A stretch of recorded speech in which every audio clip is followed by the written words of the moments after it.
एकता का एक तारा सारे जग को सुनाओ। कहे एकता का एक तारा सारे जग को सुनाओ। स्वधर्म के गुण गाओ, पवित्रता बरसाओ। स्वधर्म के गुण गाओ, पवित्रता बरसाओ। धनी रे सा पगरे सा, धनी रे सा पगरे सा।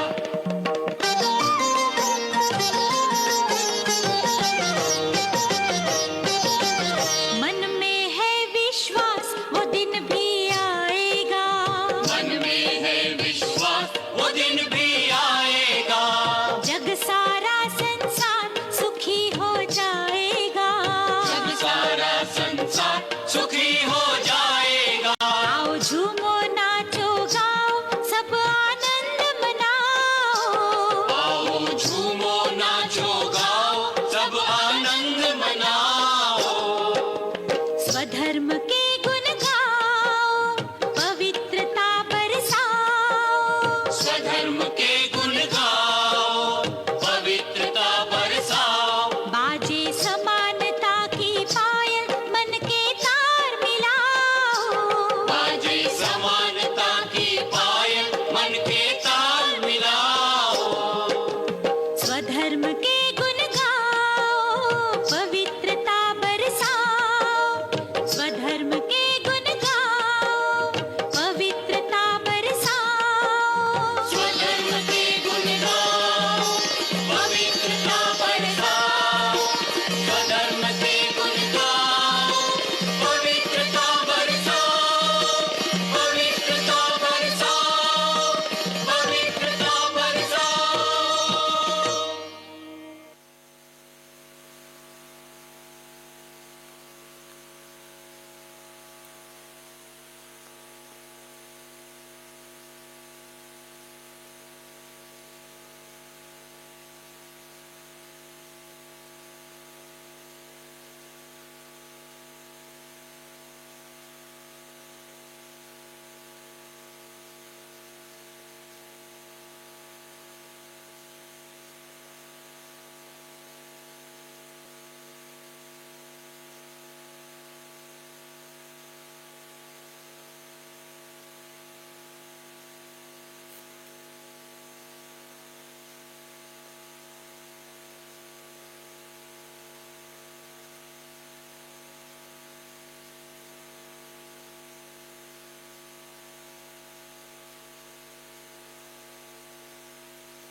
ओम शांति।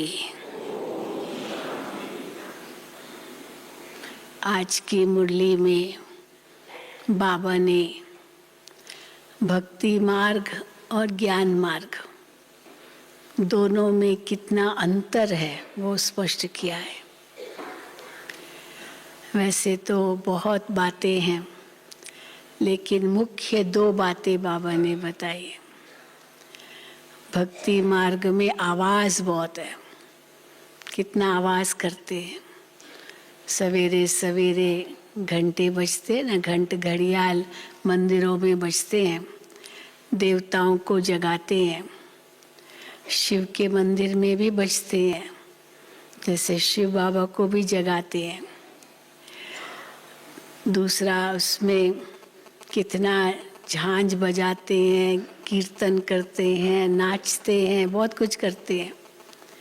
और ज्ञान मार्ग में बाबा कहते हैं बिल्कुल साइलेंस।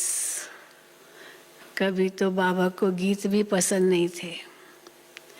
कभी कभी बाबा कहते थे हाँ, गीतों में बहुत अच्छा अर्थ है जो आप ऐसे भाषण में नहीं सुना सकते हो, तो गीत के माध्यम से सहज सुना सकते हो और लोग समझेंगे भी। लेकिन अधिकतर बाबा कहते थे साइलेंस। यहाँ तक बाबा कहते थे कि जाप भी नहीं करना है। एक बहन आई कहती है मेरे मुख से तो वो जाप ही निकलता रहता है, भले मैं बाबा की बनी हूँ, लेकिन क्या करूँ, आदत पड़ गई है, हर वक्त वो जाप मुख से निकलता ही रहता है। तो बाबा तो कहते बच्चे मुझे याद करो। अच्छा, मैंने कहा अच्छा क्या जपती हो? तो पहले तो बताई नहीं। फिर मैंने कहा अभी तो तुम बाबा की बन गई हो, अभी तो बता सकती हो। तो कहा बस एक ही हमको शब्द मिलता है, सोहम सोहम सोहम सोहम, बस सोहम सोहम ही बोलती रहती हूँ। तो हमने कहा अच्छा इसका अर्थ क्या है? पता नहीं पता नहीं। कौन सोहम, कौन है हम? सोहम बाबा भी कहते हैं। तो हम देवता थे, क्षत्रिय वैश्य शूद्र, ये स्वदर्शन चक्र घुमाओ खाली हम सोहम का अर्थ तो कुछ निकलता नहीं है। तो वो तो समझते हैं सोहम माना हम आत्मा, सो परमात्मा, परमात्मा सोहम आत्मा। तो बाबा कहते हैं ये कैसा अनर्थ हो गया, हम तो अब परमात्मा है नहीं। तो वो भी नहीं समझते, केवल बस वो जाप ही चलता रहता। और यहाँ बाबा कहते हैं जाप तो करना ही नहीं है। पिता को कैसे बच्चे याद करते हैं, भूल सकते हैं क्या?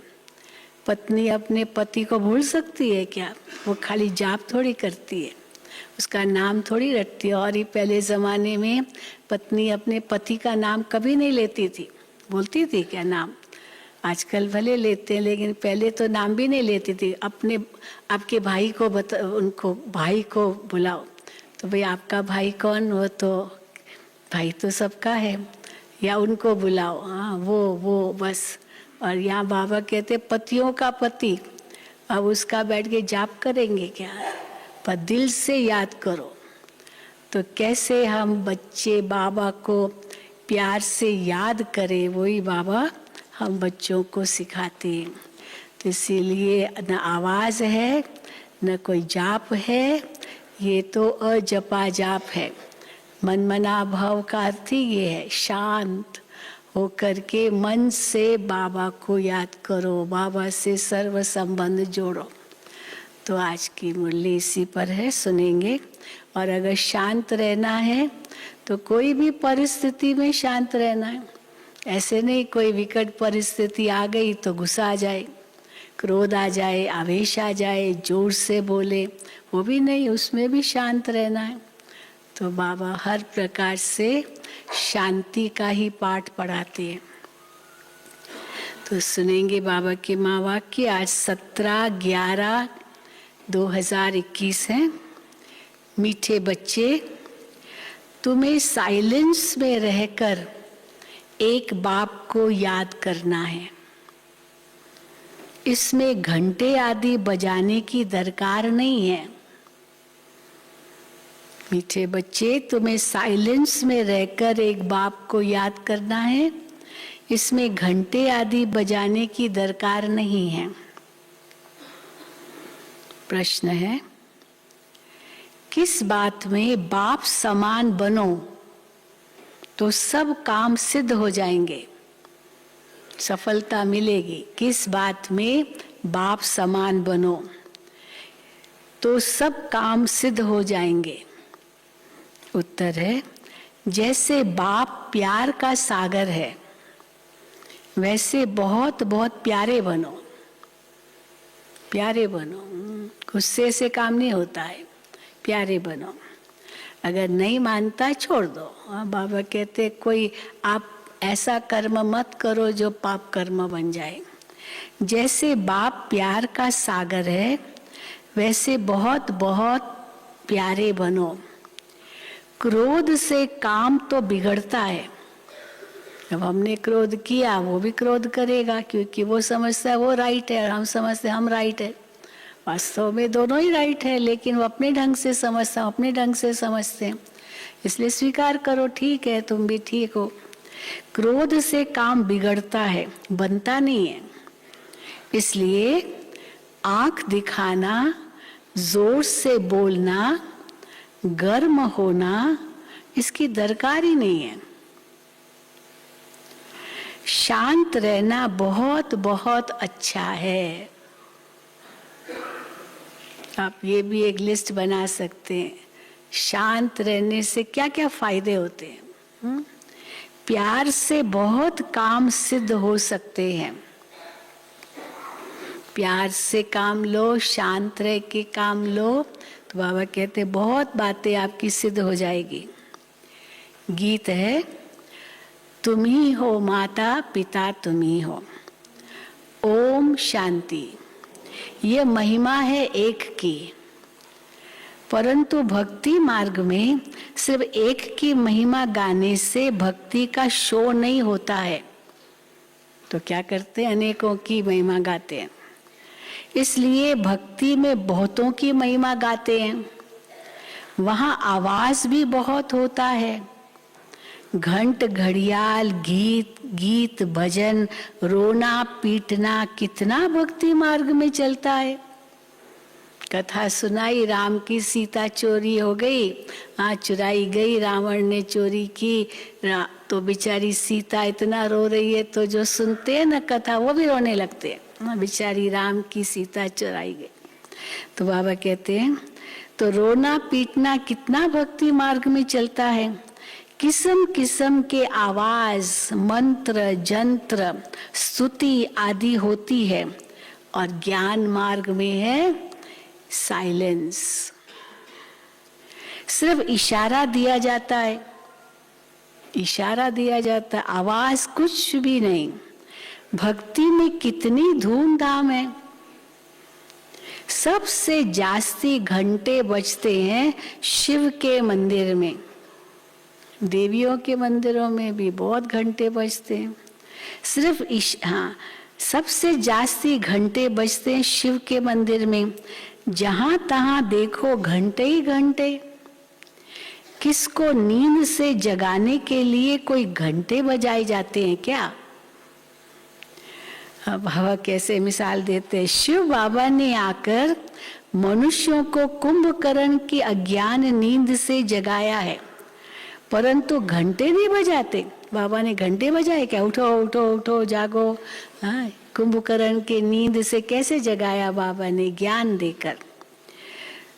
तो शिव बाबा ने आकर मनुष्यों को कुंभकर्ण की अज्ञान नींद से जगाया है, परंतु घंटे नहीं बजाते। बिल्कुल शांति से 2 अक्षरों में ही समझाते हैं। बुद्धिवान जो होते हैं वो 2 अक्षर भी समझ जाते हैं। इशारा ही काफी है उनके लिए, बहुत ज्यादा आवाज, घंट घड़ियाल ये सब जरूरत नहीं। बुद्धिवान जो होते हैं वो 2 अक्षर में ही समझ जाते हैं। बाप कहते हैं, बच्चे मुझे याद करो, तुमने ही मुझे बुलाया है, हे पतित पावन आओ। अब मैं आया हूं, तुमको राह बताता हूं।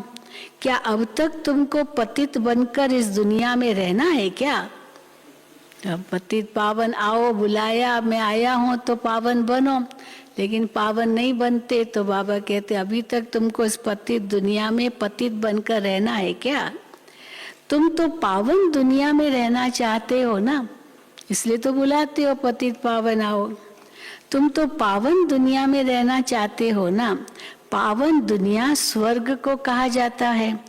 कहते ही हैं पतित पावन, तो समझना चाहिए कि पतित पावन क्या आकर करेगा। क्या करेगा पतित पावन आकर? पतितों को पावन ही बनाएगा, यही उनका कर्तव्य है। जरूर नरक से स्वर्ग में ले जाएगा पतित पावन। बिना समझे ऐसे ही बुलाते रहते हैं, तालियां बजाते रहते हैं। पतित पावन सीताराम जोर जोर से तालियां बजाते रहते हैं, परंतु ये नहीं जानते कि बाप आएगा तो क्या आकर करेगा। वास्तव में ये यूनिवर्सिटी भी है। क्या आकर करेगा भगवान? भगवान ने यूनिवर्सिटी स्थापित की है, किस लिए? मनुष्य से देवता बनने की ये यूनिवर्सिटी है। मनुष्य से देवता बनने के लिए ये बाबा ने यूनिवर्सिटी बनाई है। तब गाते हैं, मनुष्य से देवता किए कर्तन लागी वार। भगवान को देर नहीं लगी मनुष्य को देवता बनाने में। ब्रह्मा बाबा को 1 सेकंड में साक्षात्कार कराया कि तुम ये थे, तुमको ये बनना है। हाँ, विष्णु ने कहा तत्त्वम अहम चतुर्भुज तत्त्वम। बस बाबा को नशा चढ़ गया कि मैं ये बनने वाला हूँ। तो बाबा कहते हैं मनुष्य से देवता किए करत न लागी वार। इसमें शास्त्र आदि तो कुछ भी पढ़ना नहीं है। भक्ति मार्ग में बहुत शास्त्र आदि पढ़ते हैं, ढेर लेक्चर आदि होते हैं। मास मंडप बनाकर बैठ आवाज करते हैं। भक्ति में बहुत कुछ मंडप बनाया और 1-1 महीने तक उसमें चलता रहता है। यहाँ कितना शांति में बाप बैठ समझाते हैं। देखो तुमको बाबा आकर पावन बनाए, पावन दुनिया का मालिक बनाते हैं। और उसके लिए पढ़ाई भी कितनी सहज है। तुम पहले पावन थे, गोल्डन एज में थे, फिर 84 जन्म लेते लेते आयरन एज में तमो प्रधान बन गए हो। अब तुमको सतो प्रधान बनना है। इसलिए क्या करो, मुझे याद करो। सो भी अजपा, जाप नहीं करना है, सो भी अजपा। जैसे कन्या की जब शादी होती है तो क्या जाप करती है? हाँ, जाप करती है, पति का नाम लेती रहती है, मेरी इनसे शादी होगी, मेरी इनसे शादी होगी। हाँ, कुछ कहती थोड़ी है, कुछ सो उस प्रकार से नहीं, मैं हूँ ही उनकी, बस यही समझ लेती है। तो क्या जाप करती है? उनकी याद में रहती है। तुम भी सब पत्नियां हो, शिव बाबा पतियों का पति है। तुम्हारी सगाई हुई है परमात्मा के साथ। सगाई जब हो गई तो बस याद बुद्धि में बैठ गई, खातरी हो गई कि हमने सगाई कर ली है। फिर 1-2 को याद करते रहते हैं। तुमको भी बाप कहते हैं, निश्चय बुद्धि हो गए कि हम एक बाप के बच्चे, आपस में भाई भाई हैं। तो वर्षा तो बाप से मिलता है, तो फिर भाइयों का काम है बाप को याद करना। भाइयों को वर्षा मिलता है एक बाप से, इसलिए बाप को पुकारते हैं। भल मनुष्य तन में आकर के आत्माएं भाई बहन बनती है, शरीर लेती है, कोई पुरुष का कोई स्त्री का, तो भाई बहन बनते हैं मनुष्य तन में। परंतु पुकारती तो आत्मा है ना। ये थोड़ी कहते मैं फलानी पुकार रही हूँ, मैं फलाना पुकार रहा हूँ। शरीर थोड़ी पुकारता, आत्मा पुकारती है। परंतु पुकारती तो आत्मा है ना।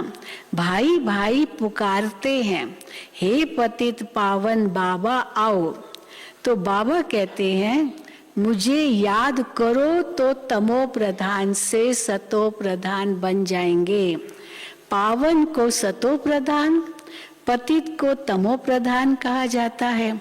अब ये बातें बाबा संगम पर ही समझाते हैं। पतित पावन का कॉन्ट्रास्ट संगम पर ही बाबा समझाते हैं। ये है गीता पाठशाला। इस पाठशाला में बाप आकर राजयोग सिखाते हैं, नर से नारायण बनाते हैं। वहाँ तो टीचर के सामने बैठ पढ़ाते हैं। हाँ, दिखाई पड़ता है। वहाँ जो बच्चे हैं वो टीचर के सामने बैठते हैं और पढ़ते हैं, और टीचर पढ़ाता है वो भी दिखाई देता है, बच्चे भी दिखाई देते हैं। अब यहाँ तो सब है गुप्त, न पढ़ाने वाला दिखाई देता, न पढ़ने वाले दिखाई देते। आत्मा कहाँ दिखाई देती, परमात्मा भी कहाँ दिखाई देते, ये है गुप्त। तो इस टीचर को भी बुद्धि योग से समझना पड़ता है। वो निराकार पतित पावन बाप है। वही स्मृति दिलाते हैं। क्या स्मृति दिलाते हैं पतित पावन बाप? कि कल्प पहले भी मैंने तुमको राजयोग सिखाया था। कल्प पहले माना गीता प्रसिद्ध है, गीता में है वर्णन राजयोग का, तो ये बाबा ने ही सिखाया था कल्प पहले। कल्प पहले मैंने तुमको राजयोग सिखाया था, ये स्मृति दिलाते हैं। तब कहा जाता है मन मना भव। राजयोग माना मन मना भव। पवित्र बनो तो ये लक्ष्मी नारायण बन जाएंगे। इसमें घंटा घड़ियाल आदि बजाने की तो दरकार ही नहीं है। बाप खुद आकर जगाते हैं। भक्ति मार्ग में तो जैसे हम मंदिर में गए, पहले घंटे बजाएंगे जैसे हम भगवान को जगा रहे हैं, और बाबा कहते मैं आकर के तुमको जगाता हूँ, तुम मुझे क्या जगाओगे? बाप खुद आकर जगाते हैं। मन मना भव का अर्थ है साइलेंस। अपने को आत्मा निश्चय करो, बस अब हमको अपने घर जाना है। साइलेंस, अपने घर जाना है। बाप को ही सब कहते हैं कि हमको दुख से छुड़ाए, मुक्त करो। सन्यासी लोग तो सिर्फ ब्रह्म को याद करते हैं। अब ब्रह्म तत्व तो घर है, अच्छा वो घर को याद करेंगे। अब घर को याद करेंगे और तुम किसको याद करेंगे? तुम उस घर में रहने वाले बाप को याद करते हो। कितना अंतर हो गया। वो घर को याद करते, तुम घर में रहने वाले बाप को याद करते हो। सिर्फ घर को याद करेंगे तो क्या होगा? तो जैसे सन्यासी हो जाएंगे, क्योंकि वो ब्रह्म तत्व अखुट अखंड ज्योति उसको याद करते, और हम बाबा को क्या याद करते? बिंदु रूप। बिंदु में वो सिंधु है, पर वो अखंड ज्योति तो नहीं है ना। तो जैसे तो फिर सन्यासी हो जाएंगे अगर अखंड ज्योति ऐसे ब्रह्म तत्व को याद करेंगे। ब्रह्म तो भगवान है नहीं। तो बाप बैठ समझाते हैं, मुझे याद करो तो तुम निर्वाण धाम में चले जाएंगे, फिर वहां से आएंगे स्वर्ग में। यहाँ से मैं तुम बच्चों को साथ ले जाऊंगा। तुमको मालूम है अभी कैसे साथ ले जाऊंगा? तो इसके बाबा दो मिसाल देते हैं। कौन से दो मिसाल? तुमको मालूम है टिड्डियों का झुंड कितना बड़ा होता है? देखा है झुंड? टिड्डियों का झुंड देखा है? जिसने देखा है हाथ उठाओ। अरे बहुतों ने देखा है। हाँ सचमुच हमने भी देखा, जबरदस्त। हम तो छोटे थे उस समय, अपनी बालकनी में खड़ी थी मैं अपनी बिल्डिंग में जहाँ मैं रहती थी, और देखा सामने इतनी आवाज़, इतनी जोर से आवाज़, ये कहाँ से आवाज़ आ रही है? तो पहले न्यूज़ में था कि ये टिड्डियाँ यहाँ भारत में आ चुके हैं और कितना खेत खा रहे हैं। इतनी टिड्डियाँ अभी कहाँ उनको जाना है, बस झुंड का झुंड, इतना लाखों अंदाज में। और कहाँ जाती होगी? जाके कोई खेत में बैठ जाती है और 2 मिनट में सारा खेत खत्म, सब खा लेती है सब कुछ। तो बहुत नुकसान करती है। तो बाबा 2 मिसाल देते हैं कि टिड्डियों माफिक बाबा तुमको घर ले जाएगा। हाँ, फिर बाबा कहते हैं हाँ, तुमको मालूम है टिड्डियों का झुंड कितना बड़ा होता है? सबकी यूनिटी होती है। ऐसे नहीं कोई यहाँ भागे, कोई वहाँ भागे, सब एक ही साथ भागती है, एक ही दिशा में। सबकी यूनिटी होती है। पहले आगे वाला बैठा तो सब बैठ जाएंगे। जब तक वो आगे वाला किसी खेत में नहीं बैठेगा तब तक कोई टिड्डी नहीं बैठेगी, सब उड़ेंगे। और जैसे एक बैठा सारी वहीं बैठ जाएगी। तो बाबा कहते पहले आगे वाला बैठा तो सब बैठ जाएंगे। दूसरा मिसाल बाबा कौन सा देते हैं? मधुमक्खियों का। मधुमक्खियां भी ऐसे होती है। रानी ने घर छोड़ा तो सब भागेंगी उनके पिछाड़ी। वो मीनारा जिसमें मधुमक्खियां मधु बनाती रहती है, पर एक जो रानी होती है अगर उसने घर छोड़ा तो सब उसके पीछे भागेंगे। रानी ने घर छोड़ा तो सब भागेंगी उनके पीछे। वो जैसे वो रानी जो होती है मधुमक्खियों की, वो जैसे उन्हों का साजन हो गया और बाकी सब मधुमक्खियां उनकी सजनियां हो गई, क्योंकि उसके पीछे भागती है। उनमें फिर सजनी ही राज्य करती है हमजिन्स पर। वो सजनी अपनी हमजिन्स पर राज्य करती है। अब शास्त्रों में भी आत्माएं सब मच्छरों सदृश भागती है। गीता में आता है, मैं मच्छरों, उसने साक्षात्कार किया कैसे मच्छरों सदृश कैसे आत्माएं ऊपर जाती, इतना बड़ा मुंह दिखा उसके अंदर सब चली जाती है। तो बाबा कहते शास्त्रों में भी आत्माएं सब मच्छरों सदृश भागती है। अनगिनत आत्माएं हैं। वह मक्खियां भी सीजन में अपनी रानी के पीछे भागती है। ऐसे नहीं कि हर समय वो मीनारे में रहती है, मधु बनाती रहती है, और जब वो सीजन उनकी पूरी होती है तो एक रानी निकली, सारी मधुमक्खियां उससे निकल जाती है, खाली हो जाता है वो। तो बाबा कहते वो भी सीजन में होता है। तो बाबा वो मक्खियां भी सीजन में अपनी रानी के पीछे भागती है, और तुम एक ही बार भागते हो कल्प के अंत में, बस ऐसे नहीं बीच बीच में भाग जाएंगे परम धाम। तुम तो एक ही बार भागते हो परम धाम। अब सब आत्माओं को जाना है मूल वतन, तुम्हारा आवाज कुछ भी नहीं है। वो तो कितना आवाज करते मधुमक्खियां चाहे टिड्डियां।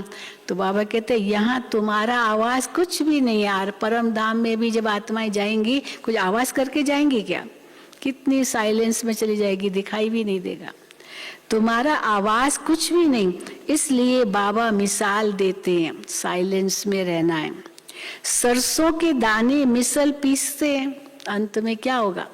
सरसों के दाने होते ना, पहले घानी होती थी, बैल वो घानी पीसते थे, गोल गोल घूमते रहते थे और तेल निकलता था, सरसों का तेल। तो उनकी आंखों पर पट्टी होती थी, तो यही कहते थे आंखों पर पट्टी क्यों घुमाते हैं, डालते हैं, क्योंकि बैलों को पता न चले कि हम बहुत कोई वहीं घूम रहे हैं। उनको ये लगे कि हम तो बहुत पैदल कर रहे हैं, पर वो पैदल क्या करते हैं, वहीं घूम रहे हैं चारों ओर। तो आंखों पर पट्टी है। तो बाबा भी मिसाल देते हैं भक्ति मार्ग का। तो बाबा कहते हैं सरसों के दाने मिसल पीसते हैं कौन? अंत में आत्माएं कैसे जाएगी परम धाम? शरीर तो छोड़ेगी, तो ये शरीर सरसों के मिसल जैसे पीसेगा। सरसों के दाने मिसल पीसते हैं। बाबा भी बिंदी सरसों के दाने मिसल है। खसखस का दाना भी कितना छोटा होता है, इतना छोटा होता है। परमात्मा भी बिंदी है, उनको देखा भी नहीं जाता दिव्य दृष्टि बिना। बिल्कुल छोटा स्टार मिसल है। गीता में दिखाया है अखंड ज्योति का साक्षात्कार हुआ। तो यहाँ भी जब अखंड ज्योति का साक्षात्कार हो तब समझेंगे साक्षात्कार हुआ। भक्ति मार्ग में ऐसे है, अगर उनको अखंड ज्योति का साक्षात्कार हुआ तो कहेंगे हमने भगवान का साक्षात्कार किया। अभी एक बिंदी देखेंगे मान लो, अब वो बिंदी से क्या समझेंगे ये क्या है? आत्मा का साक्षात्कार हुआ, परमात्मा का हुआ, दोनों ही बिंदी है। अखंड ज्योति देखेंगे तब कहेंगे कि हाँ हमने भगवान का साक्षात्कार किया, क्योंकि गीता में लिखा है, गीता में दिखाया अखंड ज्योति का साक्षात्कार हुआ। तो यहाँ भी जब अखंड ज्योति का साक्षात्कार हो तब समझेंगे साक्षात्कार हुआ। अगर बिंदी का हुआ तो समझेंगे ये परमात्मा थोड़ी है। यहाँ भी आते हैं, चलो कईयों को हुआ साक्षात्कार बिंदी का, क्योंकि हमने बिंदी को खाली देखा, अखंड ज्योति का साक्षात्कार ही भगवान का साक्षात्कार है। अगर बिंदी का हुआ तो समझेंगे ये परमात्मा थोड़ी है।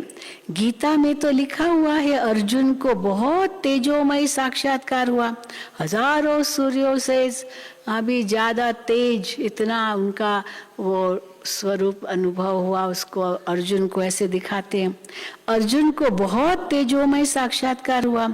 अब भक्ति की बातें बुद्धि में बैठी हुई है, तो यहाँ जब बिंदी का हुआ साक्षात्कार तो समझेंगे नहीं। भक्ति मार्ग और ज्ञान मार्ग में रात दिन का फर्क है। तुम जानते हो हम 63 जन्म शरीर द्वारा कितना डांस करते हैं। शरीर द्वारा कर्म करना जैसे डांस करना है ना, हाथ पैर चलाते रहते हैं, तो ये जैसे डांस करना है। 63 जन्म डांस किया शरीर द्वारा। 63 जन्म कितना भक्ति मार्ग का हंगामा देखते हैं। उसमें भी पहले जब सतो प्रधान भक्ति थी तो एक शिव बाबा की भक्ति करते थे, फिर ये गंगा स्नान आदि बाद में शुरू होते हैं। एकदम द्वापर के शुरू में ही नहीं गंगा स्नान शुरू होते हैं, केवल एक शिव की भक्ति करते हैं। पहले अव्यभिचारी भक्ति होती है, फिर वृद्धि को पाते हैं। यहाँ तो एकदम साइलेंस लगी पड़ी है। जितनी साइलेंस होती इतना अच्छा लगता है। और हाँ, पांडव भवन में आते हैं, नीचे से आते हैं ना भाई बहने, खूब आवाज करते, फिर उनको कहते भाई मधुबन में साइलेंस साइलेंस साइलेंस, आवाज नहीं करो आवाज, तब उनको समझ में आता है, क्योंकि आवाज की दुनिया से जैसे आए। मेहमान भी आते हैं, आवाज ही करते हैं, तो यहाँ उनको साइलेंस बताई जाती है। तो बाबा कहते हैं यहाँ तो एकदम साइलेंस लगी पड़ी है, बगैर कौड़ी तुम विश्व का मालिक बनते हो। अब ये दूसरी बात, साइलेंस का अनुभव तो बाबा कराते, अभी और क्या कराते बाबा, बिगर कौड़ी तुम विश्व का मालिक बनते हो। बिगर कौड़ी विश्व का मालिक बनी है। किसका मिसाल बाबा देते हैं, मम्मा का। मम्मा एक पाई भी नहीं लाई, आई और जिन कपड़ों में आई बस वही, क्योंकि बहुत गरीब हो गए थे। मम्मा के फादर ने बिजनेस में घाटा पाया, तो इतना गरीब हो गया, सब कुछ खत्म हो गया, और फिर वो भी हार्ट फेल हो गया, खत्म हुआ। तो ये तो अमृतसर की बात है, अमृतसर में रहते थे और बिजनेस थी बहुत बड़ी, वो भी सोने चांदी की बिजनेस, और बहुत घाटा हुआ। तो जब उनकी डेथ हुई तो और कोई नहीं, बस मम्मा और उनकी माँ। तो फिर मम्मा की जो मम्मा का मामा था वो हैदराबाद सिंध में रहता था, ये तो अमृतसर में रहते थे। तो उसने बुला लिया, माँ बेटी अकेली और गरीब हो गए, और फिर हैदराबाद गए। लेकिन मामा ने फिर इनको पाला, और जब बाबा के पास आए तो बिल्कुल जैसे गरीब थे, तो जिस ड्रेस में आए उसी ड्रेस में ही समर्पित हो गए। तो बाबा कहते हैं बिगर कौड़ी तुम विश्व का मालिक बनते हो। मम्मा बिना कौड़ी आई और विश्व की महारानी बन गई। लेकिन हाँ, धारणा तो जबरदस्त थी ना, भले पैसा नहीं लाई, धन नहीं लाई, लेकिन धारणा इतनी थी, जो मम्मा सुनाती थी वो एकदम छाप लग जाती थी सब पर। और ये साधारण था, ऐसे भी नहीं कोई अरबपति था बाबा, जो कुछ उस समय लाख भी होंगे तो भी बड़ी चीज थी, लेकिन कोई उस प्रकार अरबपति की तो बात नहीं थी। तो बाबा कहते हैं ये साधारण था ब्रह्मा बाबा, और मम्मा तो एक कौड़ी भी नहीं लाई।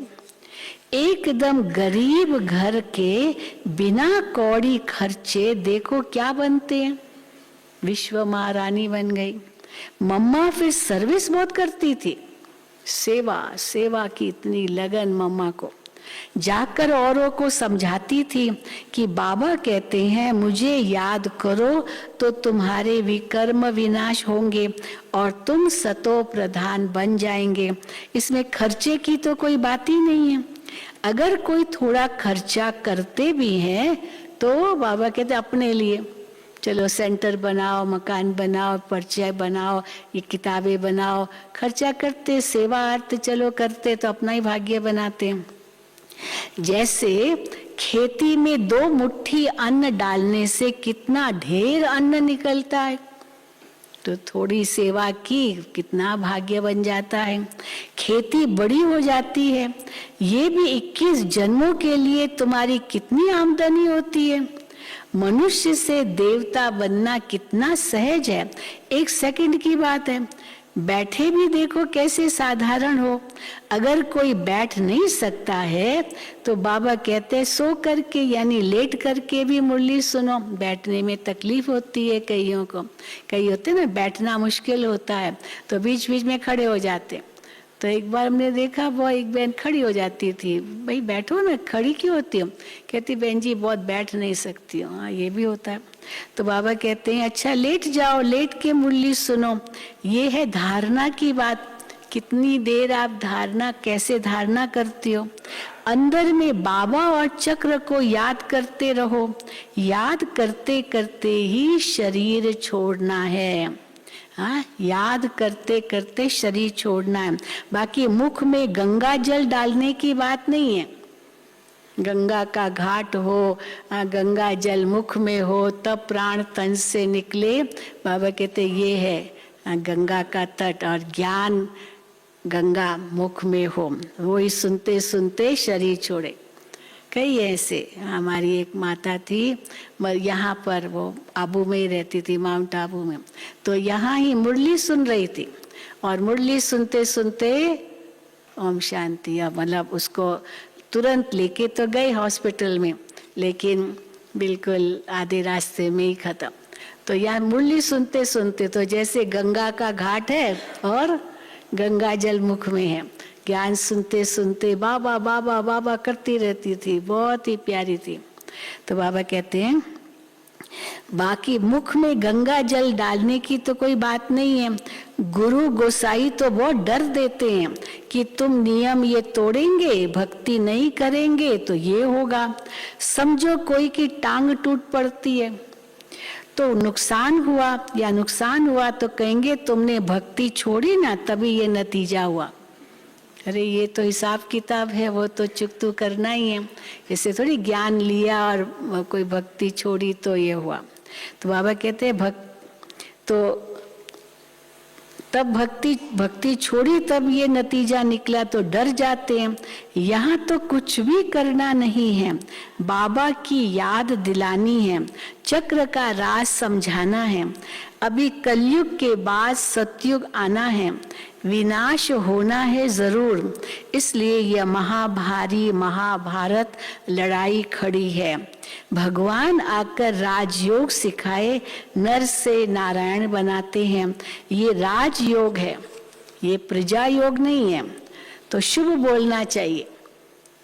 प्रजा तो बनेंगे इस ज्ञान से, योग से प्रजा भी बनेंगे, लेकिन प्रजा योग शब्द नहीं कहेंगे, राजयोग, राजा बनने का योग है। तो शुभ बोलना चाहिए। बच्चों को बहुत मीठा बनना है, बाबा मीठा है ना। क्रोध आदि सब दान में ले लेते हैं। बाप कहते हैं मैं प्यार का सागर हूं, तुम भी बनो। बड़ा प्यार से समझाते हैं बाबा, कितना प्यार से समझाते हैं। नहीं तो बच्चे बहुत हंगामा करते हैं, क्योंकि माया माथा खराब कर देती है। अब माया ने माथा खराब कर दिया और वो गुस्से में बाबा के सामने आए तो फिर बाबा क्या करेंगे? बाबा शांत हो जाते हैं, क्योंकि माया माथा खराब कर देती है। इसलिए ख्याल आता है कि कभी भी किसको कुछ कहे नहीं। आजकल का जमाना ही ऐसा, बच्चों को कुछ नहीं कह सकते, सहन शक्ति है ही नहीं। हाँ, पहले जमाने में तो माँ बाप कितना डांटते थे बच्चों को, आजकल नहीं डांट सकते, तो बच्चे ही सामने जवाब दे देंगे बच्चों बाप को। तो ऐसे भी है। तो बाबा कहते हैं इसलिए ख्याल आता है कभी भी किसको कुछ कहीं नहीं, प्यार से समझाएं। आंख दिखाना, गर्म होना, जोर से बोलना, इसकी दरकार ही नहीं है। इससे काम बिगड़ता है। शांत रहना अच्छा है। विकारों का दान देकर फिर लेते हैं तो अपना पद गंवाते हैं। पहले बच्चों को कहते हैं बेटा ये करो, आजकल नहीं कह सकते हैं बच्चे को बेटा ये करो। क्या कहना पड़ता है? बेटा करोगे? पूछना पड़ता है करोगे? वो कहेगा नहीं। अच्छा नहीं ठीक है हाँ ये करोगे, यही कहना होता है। ये करो, ऑर्डर नहीं दे सकते हो, छोटों को भी ऑर्डर नहीं दे सकते आजकल। तो बाबा कहते हैं विकारों का दान देकर फिर लेते हैं तो अपना पद गंवाते हैं।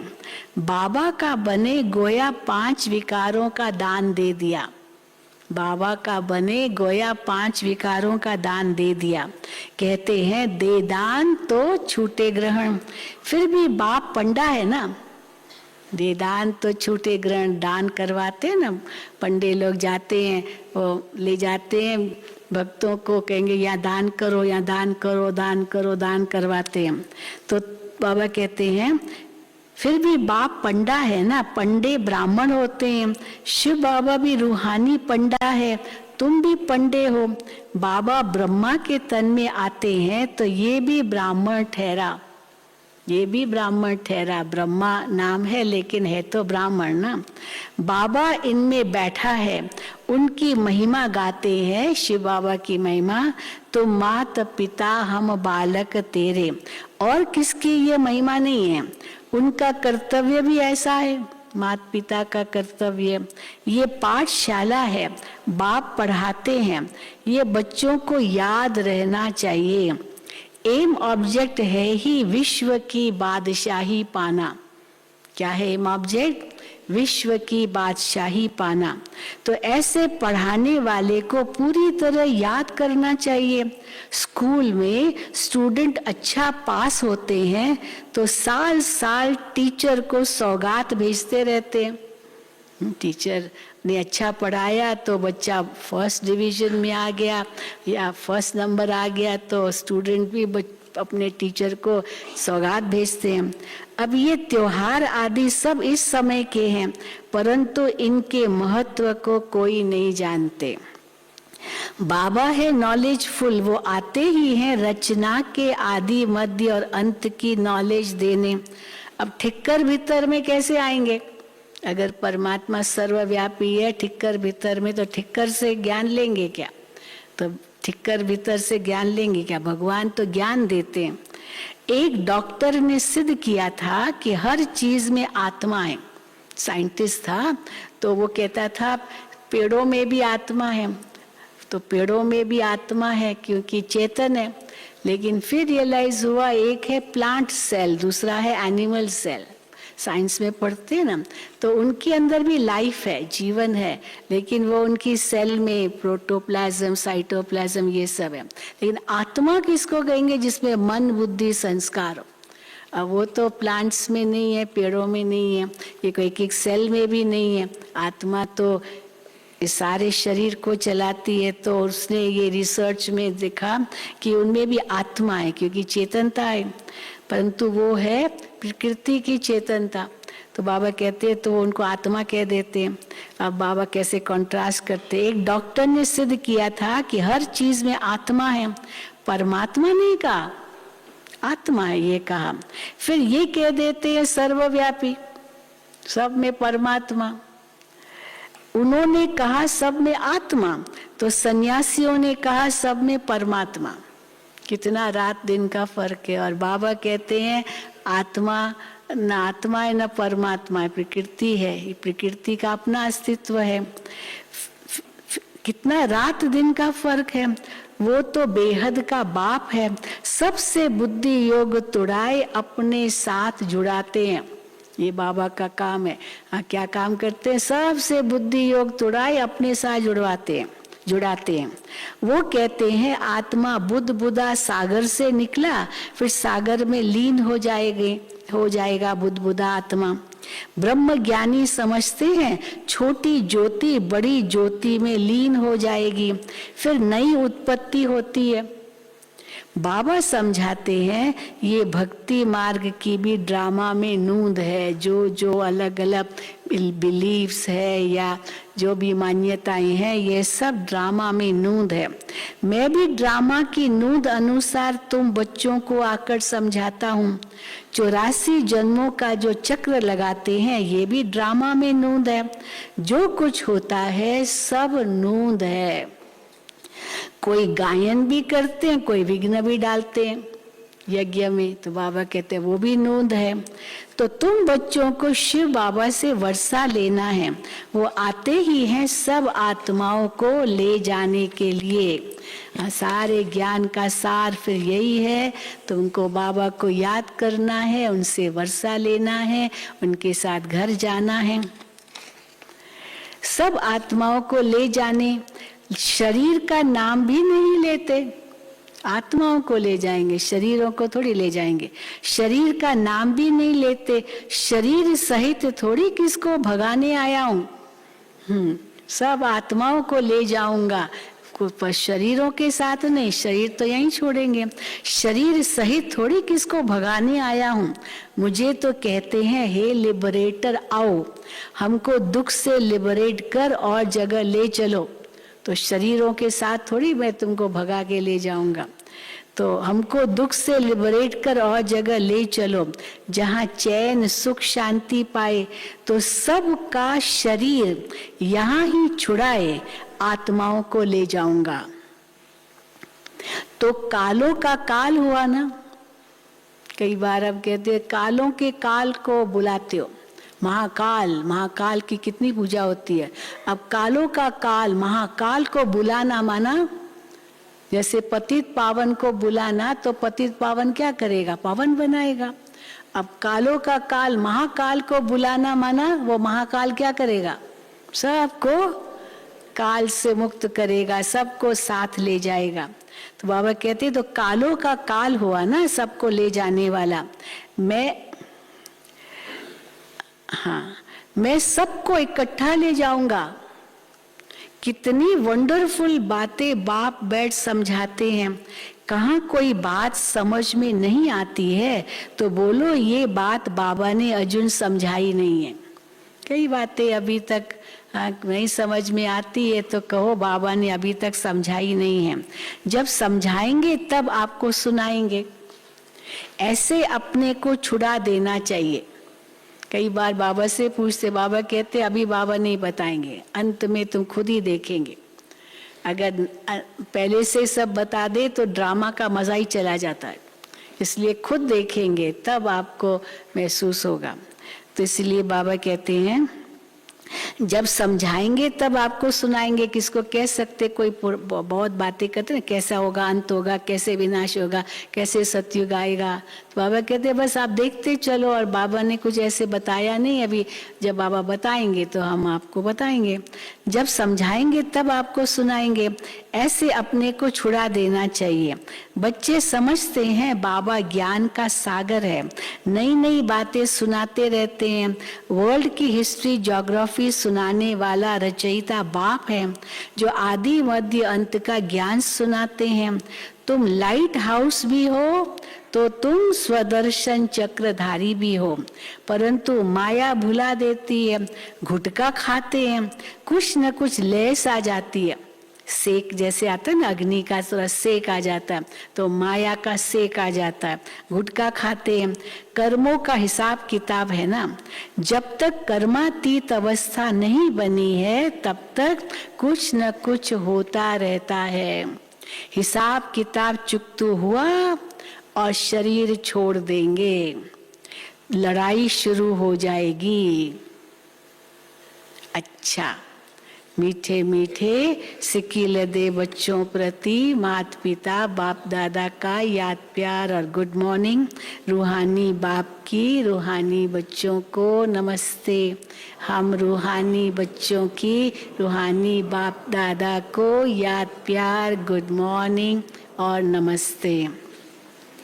धारणा के लिए मुख्य सार पहला, विकारों का दान देकर वापस नहीं लेना है। विकारों का दान देकर वापस नहीं लेना है।